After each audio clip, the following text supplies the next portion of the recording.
Bũrũri wa Kenya tu no kwa mũthemba wa mwanya wa thwariga iria cioĩkaine ta Mountain Bongo cionekanaga makĩria mũtitũ-inĩ wa Mount Kenya mwena wa Meru.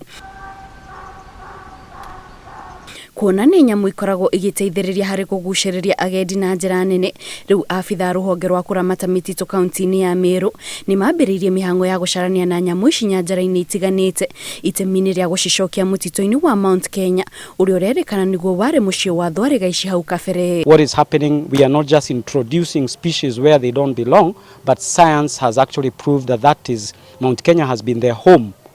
Original home for the Mountain Bongo and black rhino, so we are only helping and supporting the increase of this number, again as a way of the work that Meru County is doing, the great work of ensuring that Meru is also a tourism destination.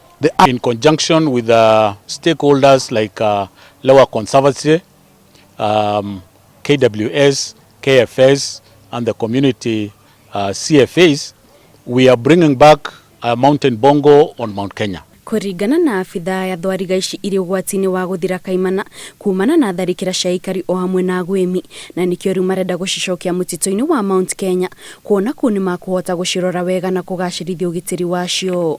The habitat for bongo, Mount Kenya is one of the best areas that these bongo survive. They were there before, but they got extinct because of human wildlife conflict or poaching. So today's initiative is to receive a scientific research, the impact assessment on that area where the bongo is going to be.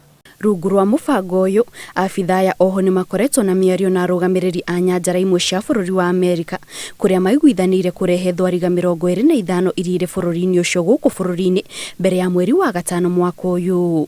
Ngĩribotera Inooro TV, njĩtagwo Kate Muthoni.